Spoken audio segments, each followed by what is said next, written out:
Sawadee Klap les amis, aujourd'hui 93e jour de l'aventure réveil à Bangkok. Il est un tout petit peu plus de 5 h du matin. Je pense que ça se voit sur ma tête, à mes yeux. Oui, je me suis réveillé très tôt aujourd'hui. J'ai pas mal de kilomètres de chemin à parcourir. Aujourd'hui, je prends la direction de Koh Kood. Oui, je vais sur une île. Quand vous entendez Koh ici en Thaïlande, c'est que nous allons sur une île. Et ça va être la dernière destination de ce voyage. Je suis très heureux d'aller sur cette île. J'en ai entendu parler pas mal de fois. J'avais vraiment envie de terminer le voyage là-bas. Alors, il y a pas mal, oui, de distance à parcourir d'ici, de l'hôtel où je me trouve.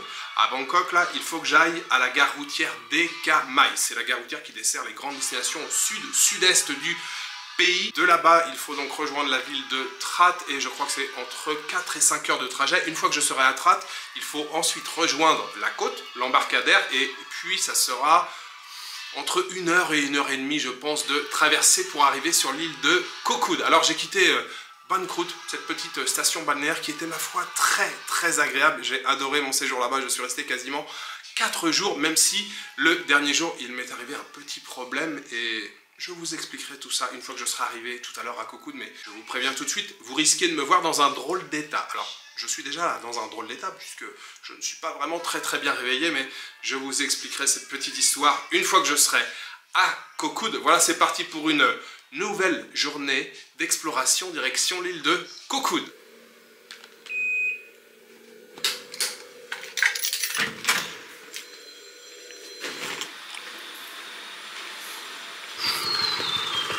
Sawadee Klap.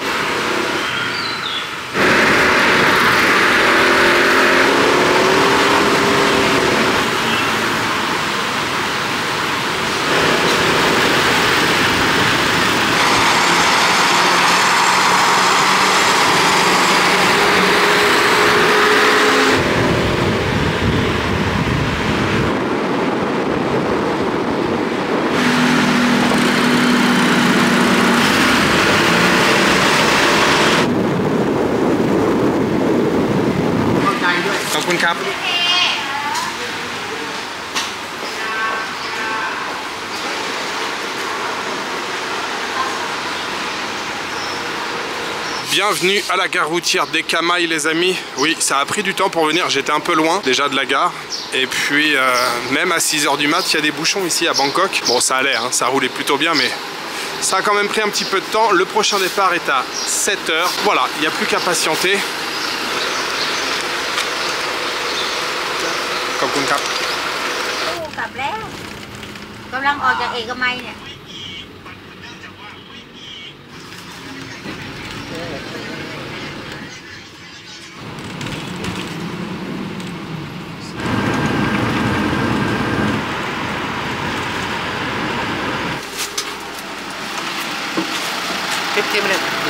Ok.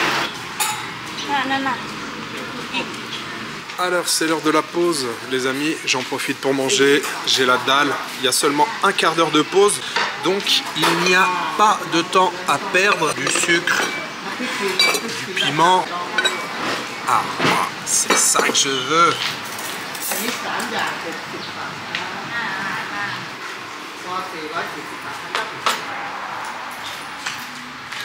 Alors au menu, petite assiette, œufs frits, du riz et puis un curry ici, mais je sais même pas si c'est du porc ou du poulet, je dirais du porc.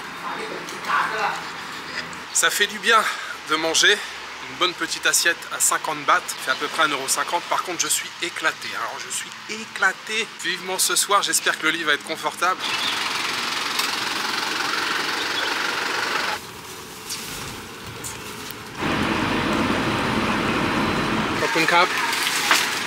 Sawadee Klap. Lem Sok. Bienvenue à Trat. Normalement on devrait trouver un pick-up pour aller à Lem Sok. Lem Sok c'est l'endroit où on prend les bateaux pour aller à Koh Kood. Et je vois, c'est écrit ici, Trat, Lem Sok, Koh Kood. Ça y est, je viens de monter dans le pick-up. En fait, il est un peu plus de 13 h. On a mis, c'est ça, 6 heures pour faire la route de Bangkok jusqu'à Trat. Et donc, il n'y a pas beaucoup de passagers là. Donc, le gars du pick-up qui était très sympa, il nous a dit soit on attend et on peut attendre un petit moment. Effectivement, hein, quand c'est l'après-midi, après, il y a un peu moins de passagers. Il m'a dit sinon vous pouvez partir maintenant. Il y a un autre touriste qui est avec moi, qui vient de Turquie d'ailleurs. Il a dit voilà, pour 200 bahts vous partez maintenant. Moi j'ai dit 200 bahts ça me convient, pas de problème. Ça fait 5 €. Il y a à peu près une trentaine de kilomètres pour rejoindre l'embarcadère de Lemsok. Et normalement il y a un bateau vers 2h20. Donc on devrait être dans l'après-midi, milieu d'après-midi sur cette très belle île de Kokoud. Et ça fait plaisir.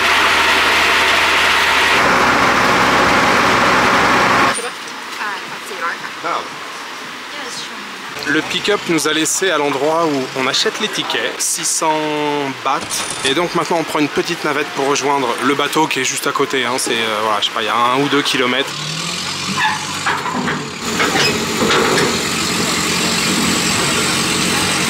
Nous voilà à Lemsok.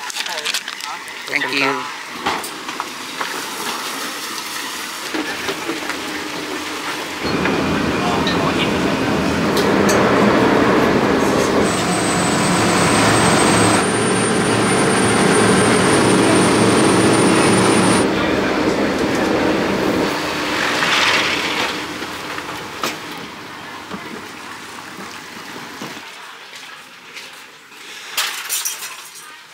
Bienvenue, messieurs, dames, sur l'île de Kokoud. Je suis complètement déconnecté aujourd'hui. Je n'ai pas regardé combien de temps on a mis, mais je pense à peu près 1 heure. Voilà, c'était tranquille, la mer était calme, le bateau va vite. Rien de particulier à signaler en ce qui concerne le transport. Là, il y a plein de véhicules qui attendent bien sûr les touristes pour les emmener dans leurs établissements. Mais mon établissement est normalement juste à côté. Je suis un peu isolé, mais je vous explique tout ça tout à l'heure. Et on a un grand Bouddha assis qui nous accueille.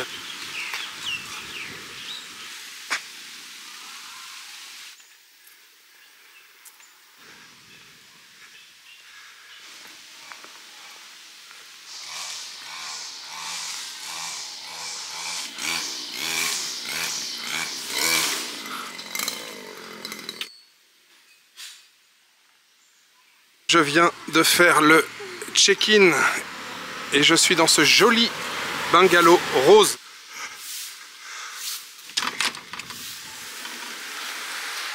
Bonjour.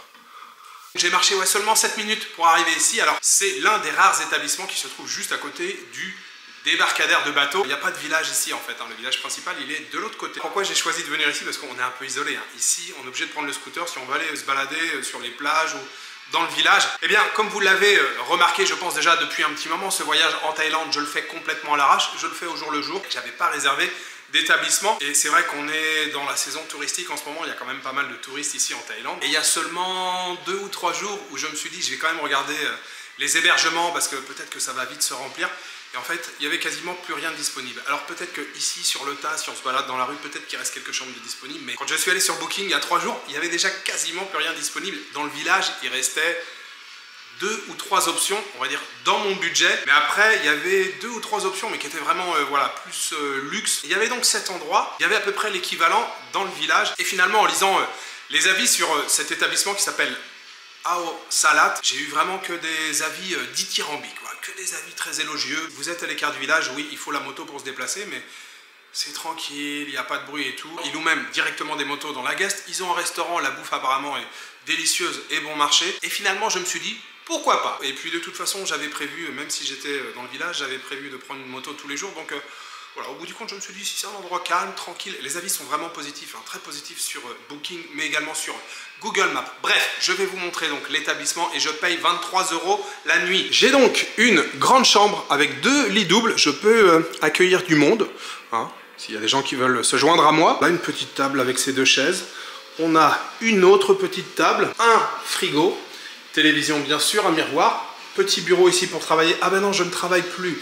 C'est vrai, une bouilloire, ça c'est un petit détail. C'est pas grand chose, mais ça fait plaisir de pouvoir se faire un petit peu de café et tout. Un ventilo ici, mais nous avons la clim là. La salle de bain, j'ai même pas regardé. Bah, la salle de bain, écoutez, c'est tout ce qu'il y a de plus basique aussi. La douche là-bas. Les toilettes, le lavabo, mais tout a l'air bien entretenu, hein, ça a l'air assez carré. À la réception, là tout de suite, ils vous montrent la carte de l'île, est-ce que tu veux une moto, regarde, ça c'est le menu, si tu veux manger ici, tu manges ici. Ils ont même mis une partie du menu ici, là, juste à côté de la porte, donc c'est bien. L'extérieur, eh bien écoutez, on n'est pas sur la plage, mais on est plutôt sur une baie ici. Donc vous l'avez vu, on a déjà d'autres bungalows ici, là, comme voisins. Avec la petite allée au milieu, la haie, ça a l'air charmant comme tout. Et puis, alors on est un peu à contre-jour, mais je pense que vous le voyez. On a donc la baie ici, hein, la mer juste en face. Il y a des bungalows qui ont la vue, sur la mer, mais malheureusement, il n'y avait plus de disponibilité. En fait, ouais, je vous dis, quasiment tous les établissements ici sur l'île étaient pleins. Ils ont donc les scooters à louer. Le restaurant se trouve ici.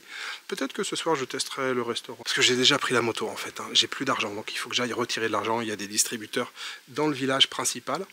Et bah voilà, on va pouvoir profiter de la tranquillité et puis explorer aussi un petit peu cette île de Cocoud. Je peux enfin vous expliquer ce qui s'est passé lors de mon dernier jour à Bangkok. En fait, c'est surtout pour me donner l'occasion de vous expliquer et de vous dire ce que j'ai fait pendant ce dernier jour à Bangkok. Mais avant toute chose, on va commencer dans l'ordre. Si vous me posez la question, Jules, qu'est-ce que tu penses de ce nouvel appareil photo? Ça fait maintenant un mois que tu l'utilises, l'appareil photo que j'ai acheté au Japon, le Sony ZV-1 Mark II. Eh bien, je vous le dis, c'est de la merde, voilà. Fallait que ça sorte. Et ça, je suis un petit peu fâché, mais croyez-moi, je suis moins fâché que le dernier jour à Bangkok. La dernière journée à Bangkok, j'étais censé filmer, j'ai même filmé jusqu'en milieu d'après-midi et ça aurait pu être une vidéo très sympa. C'est pour ça que ça m'a vraiment énervé. J'avais le scooter, je voulais me balader un petit peu en mode freestyle et surtout je voulais aller me faire couper les cheveux et je me suis fait couper les cheveux, peut-être que vous l'avez remarqué. Et donc j'ai commencé la journée par ça, j'avais repéré un salon la veille, j'y suis allé, je savais pas si c'était ouvert et en allant sur la route, donc le matin je fais l'intro à l'hôtel, je parle, tout va bien et puis sur la route je vois un marchand de noix de coco et là tout a basculé en fait. À partir de là, j'ai appuyé sur un mauvais bouton, mais un bouton qui est vraiment très mal placé. C'est ce fameux bouton sur lequel j'ai déjà appuyé plusieurs fois qui enregistre au ralenti. Alors j'ai modifié le paramètre pour ne plus enregistrer au ralenti. Mais par contre, il n'y a toujours pas de son. Et j'ai dû appuyer sur ce bouton là et j'ai tout le reste de la journée filmé comme ça, sans aucun son du tout. Je m'en suis rendu compte, voilà, en milieu d'après-midi, début d'après-midi, j'étais dégoûté. Vraiment, j'étais dégoûté. Je suis pas dans un studio en train de filmer où je regarde mon index appuyé sur le bouton enregistrement et tout. Je suis là, je suis dans des conditions parfois un peu compliquées. J'ai mon trépied, je suis sur la moto, j'appuie la caméra et je la tiens comme ça à bout de bras. Alors, je suis allé chez le coiffeur. C'était un super passage chez le coiffeur. C'était une coiffeuse, d'ailleurs, c'est assez rare pour le souligner. C'est une femme qui m'a coupé les cheveux. Elle était attentionnée, elle était délicate, elle était très sympa. La coupe a coûté 100 bahts, ça fait 2,50 € et la coupe, j'en suis plutôt content, c'était vraiment sympa. En plus, on s'est fait livrer des boissons. Il y a une femme qui arrive en scooter, elle nous a livré à travers la fenêtre et tout. Je vais vous montrer une petite séquence. Je vais rajouter un petit peu de musique dessus. Love is love. Love is love. Yo.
En fait, la raison pour laquelle je suis le plus dégoûté, c'est après, je suis tombé par hasard sur un concours de chant d'oiseaux. Et c'est quelque chose qui est très populaire ici à la campagne en Thaïlande. Alors, d'après ce que j'ai compris, davantage dans le sud de la Thaïlande. Et c'était vraiment une super découverte. Je suis tombé, je vois un rassemblement comme une fête. Oh, qu'est-ce que c'est? Donc tout ça, je filmais. Hein. Et je m'arrête, je vois que c'est en fait plein de gens qui sont là. Mais c'est un truc sérieux, c'est une vraie discipline. Je vois plein de gens qui portent des t-shirts avec les noms d'équipe, avec des oiseaux dessus. D'ailleurs, les oiseaux, ce sont des bulbules Orphée, qu'on appelle parfois condé, et ça appartient à la famille des passereaux. Voilà, ça c'est l'espèce d'oiseau qui est la plus utilisée dans ce genre de compétition. Et c'est vraiment un truc sérieux, ça rigolait pas. Il y a des équipes qui viennent de différentes régions, et donc tout le monde était avec sa cage, avec son oiseau à l'intérieur, les cages accrochées sur des structures, mais il y a toute une organisation, c'était vraiment très intéressant. Et moi, quand je suis arrivé, c'était un peu la confusion. Enfin, quand vous ne connaissez pas, que vous n'êtes pas initié, Ça vous semble assez confus, parce qu'on ne peut pas donner des ordres à un oiseau, on ne peut pas dire à l'oiseau vas-y chante maintenant ou chante plus fort, j'en sais rien. En fait j'étais là, mais j'étais vraiment très intrigué par ce truc. C'était la première fois que je voyais ça. En même temps que j'étais sur place, que je regardais, je faisais des recherches sur Google et je suis resté 1h30 sur place en plein soleil à filmer pour vous faire des images, parce que je trouvais ça très intéressant, parce que quand je suis arrivé, c'était la pause déjeuner, tout le monde était plus ou moins en train de manger, en train de surveiller ses oiseaux. Mais moi je voulais voir exactement la compétition, comment elle se déroule. J'ai compté globalement, il y avait 150 oiseaux. Les propriétaires des oiseaux, ils sont là à encourager leurs oiseaux, et il y a un arbitre qui est là, et les oiseaux se mettent à chanter, mais ce que j'ai toujours pas compris, c'est comment savoir quel oiseau est en train de chanter. Il y a plein d'oiseaux qui sont les uns à côté des autres. Moi, j'étais au même niveau, j'étais à côté de l'arbitre quasiment. Et en plus, l'arbitre, il est à 6-7 mètres des cages. Comment savoir quel oiseau est en train de chanter? Ça me semblait complètement surréaliste et je me suis dit, mais c'est une farce ce truc. Alors que non, je vous jure que c'est hyper sérieux. C'était hyper intéressant. C'était des chants d'oiseaux, sauf que je n'ai aucun son. Après la compétition, j'ai décidé de retourner chez la marchande de bananes avec le petit caramel. Et c'est à ce moment-là que je me suis rendu compte que j'enregistrais sans son. Et là, je vous assure que quand je m'en suis rendu compte, j'étais vénère. Donc je suis rentré à l'hôtel, je me suis posé, j'ai pleuré, j'ai appelé ma mère. Non, je déconne, je déconne quand même pas pleurer, j'ai quand même pas appelé ma mère. Je me suis dit, bon bah tant pis, j'efface pas les images, je les garde et je les montrerai un petit peu en expliquant voilà, ce qui s'est passé pendant cette dernière journée à Banqueroute. Sony, pourquoi vous avez mis ce bouton? Mais pourquoi vous avez mis ce mode ralenti ici? Mais personne, enfin personne, si... Mais on ne l'utilise pas tous les 4 matins, le mode ralenti. Mettez-le dans le menu. Ne mettez pas un bouton sur le dessus. Bref, maintenant c'est fini. On arrête de parler de ça. On va aller se balader un petit peu. Bon, c'est déjà la fin d'après-midi. J'ai pris le scooter. On va aller se balader près du village. C'est une petite dizaine de kilomètres d'ici.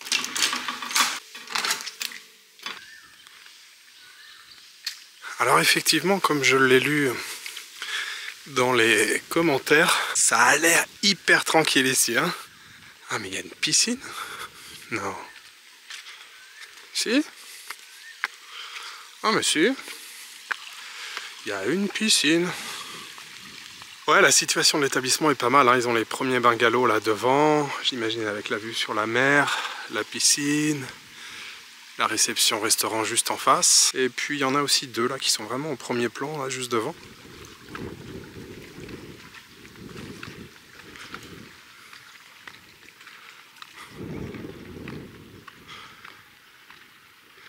Ah mais c'est carrément un village flottant, hein. Enfin un village sur pilotis, vous voyez les maisons hein. Je sais pas si vous arrivez à distinguer d'ici là, mais les maisons elles sont sur l'eau. Je sais pas si on peut se balader, s'enfoncer dans le village, bon probablement qu'on peut. On essaiera d'aller faire un petit tour, découvrir ce petit village.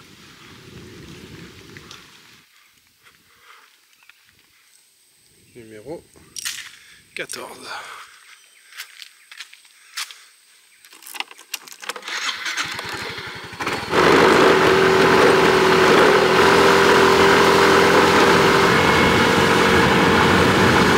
Bon, j'ai pas regardé la carte en détail, mais visiblement, j'ai jeté un coup d'œil rapide tout à l'heure. À la réception, il y avait une carte de l'île. En fait, il n'y a qu'une route. D'ici, ça va au village. Il y a juste à rouler tout droit.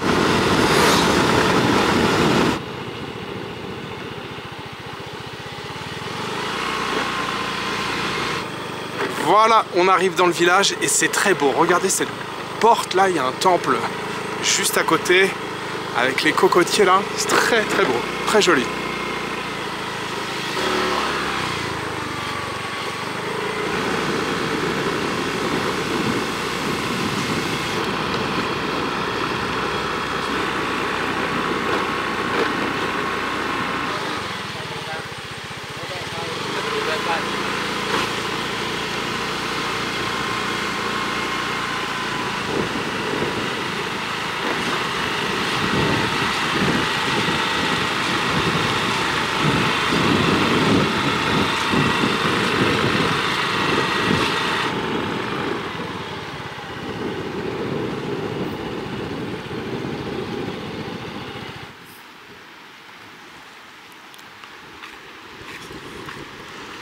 Eh bien écoutez, je ne sais pas ce que vous en pensez, mais ça me plaît bien. C'est assez joli ici. La couleur de l'eau est pas mal. Les cocotiers, la plage.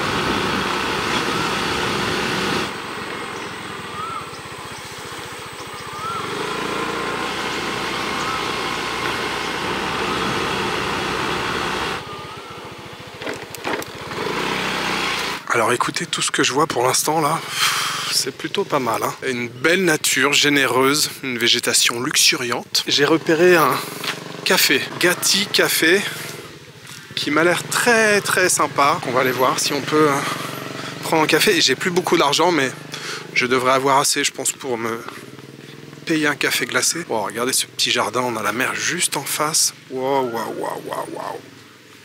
Regardez-moi ce décor. En fait, j'ai l'impression qu'il y a un resort ici, un peu haut de gamme. Et il y a un café, mais qui est accessible en fait, hein, même si vous n'êtes pas client. Je suis en train de me demander là maintenant si j'ai vraiment le droit de venir ici. Je pense pourtant, enfin ça m'a l'air. D'après ce que j'ai compris, que c'est un café accessible. C'est stylé, hein. C'est très très chouette.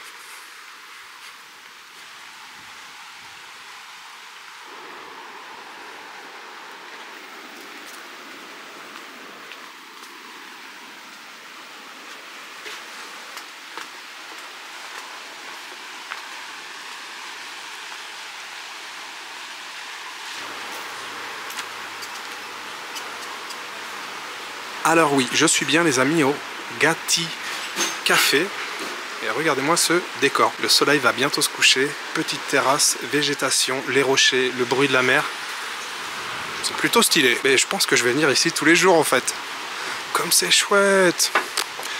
En fait, ils ont carrément construit des plateformes, des terrasses au-dessus des rochers. On peut pas être mieux installé. J'étais sur l'embarcadère qu'on voit pas mais qui est juste derrière là. Oh, c'est super beau. Très très chouette endroit.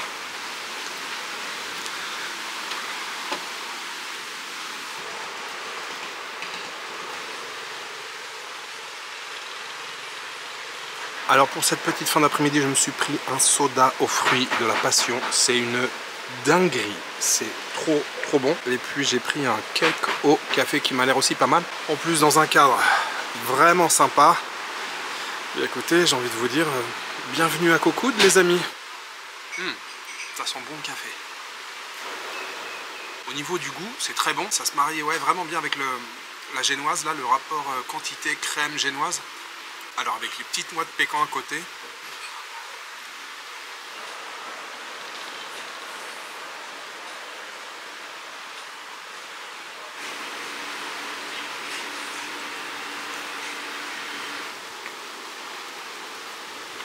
Alors le resort, pour ceux qui sont intéressés, Shanta Cocoud, très très bel endroit. J'ai pas filmé derrière, je me suis pas avancé, mais moi j'ai réussi à voir un petit peu derrière. Il y a une piscine juste devant, les transats, les bungalows, enfin les chambres ont l'air très très chouettes.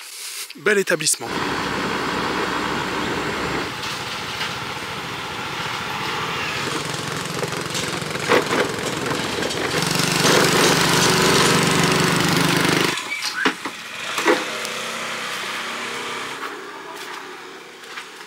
Et voilà, argent retiré. Il faut maintenant mettre de l'essence. Et j'ai vu une station justement juste en bas. Je vous ai dit tout à l'heure, il y a une route. Oui, alors il y a une route entre l'endroit où moi je loge et pour venir ici. Mais après, il y a quand même voilà, des petites routes pour longer la côte. En fait, les plages sont concentrées sur la côte ouest. Visiblement, d'après ce que j'ai compris et ce que la patronne m'a expliqué tout à l'heure, la station c'est là. C'est que la côte est, c'est... voilà, c'est des falaises, il n'y a pas de plage. C'est parti pour le plein d'essence. Et voilà, plein d'essence fait. 86 €, 86 bahts évidemment, 43 bahts le litre. Évidemment c'est plus cher que sur le continent, hein. Mais là on est sur une île, il faut faire venir l'essence et tout, c'est compliqué, donc c'est tout à fait normal que ça soit plus cher. On est dans la rue principale, hein. Vous voyez, c'est tranquille ici, quelques commerces, quelques restaurants, ça va beaucoup me plaire. Cette île de Cocoud, ça va beaucoup me plaire. Je viens juste d'arriver, j'ai pas tout vu, mais il n'y a pas de gros trucs bétonnés. C'est encore un petit peu préservé, j'ai l'impression, voilà, qu'il n'y a pas de gros bâtiments, de grosses structures.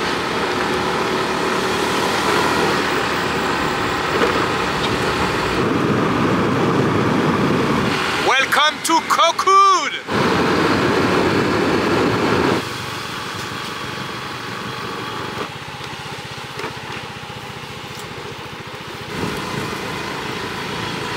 Alors je suis de retour au port où je suis arrivé cet après-midi. Bon, là aussi, il y a un petit village en fait. Moi, je vous parle du village d'à côté, mais c'est un village ici aussi, qui est peut-être même encore plus authentique. Donc, d'après ce que j'ai compris, il y a une petite épicerie par ici. Je ne sais pas où. Ah ben voilà, on peut s'enfoncer un petit peu. Ah bah regardez, ça c'est intéressant. Il y a la marchandise qui est en train d'arriver. Des bouteilles d'eau, il y a de la bière. Ils font descendre là, vous voyez, sur un tapis roulant. Et puis ils chargent sur le pick-up. C'est beaucoup de liquide. Du coca, de l'eau. Sorry, les caps. Oh. Du riz. Ah mais on peut même manger ici et tout. En fait on est sur le village sur pilotis hein, que je vous ai montré tout à l'heure. Et ben voilà, l'épicerie elle est là, super. On va faire tourner l'économie du village où je loge. Nescafé. Et bien voilà. Regardez, il y a même du soju. Je me suis pris une canette de café. Ça c'est de l'eau de coco. Et on peut même acheter de la pâte de curry. Regardez à l'unité. Vous venez avec votre boîte, un petit contenant, et vous achetez juste la quantité nécessaire pour faire le curry pour ce soir ou pour demain midi. Et vous choisissez comme ça là. Ça, j'adore cette pâte de curry, c'est trop bon. Wow, regardez le ciel. J'ai vraiment bien fait. J'étais prêt à m'arrêter dans une épicerie donc de l'autre côté, sur l'autre côte. Et je me suis dit non, on va aller dans mon village. Je suis content d'être venu ici finalement. Regardez, il y a les enfants qui sont en train de jouer. Une journée qui se termine sur l'île de Kokoud. Et encore une fois, on est du côté voilà, où il n'y a pas trop de touristes ici. C'est vrai là, quand je vois ce bateau flotter, je vois la couleur dans le ciel, la petite brise là, on a un petit vent qui est très agréable.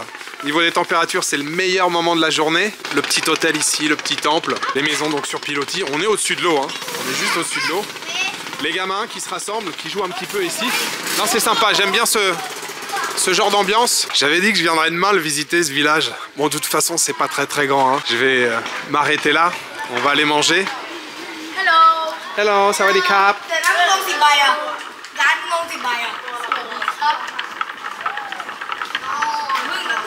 Ah, ce ciel, il est magnifique.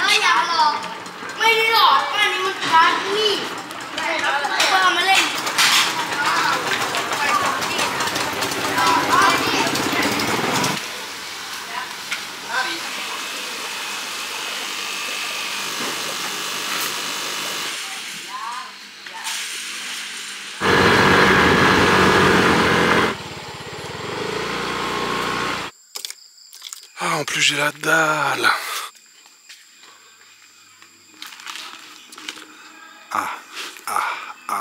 Ça c'est...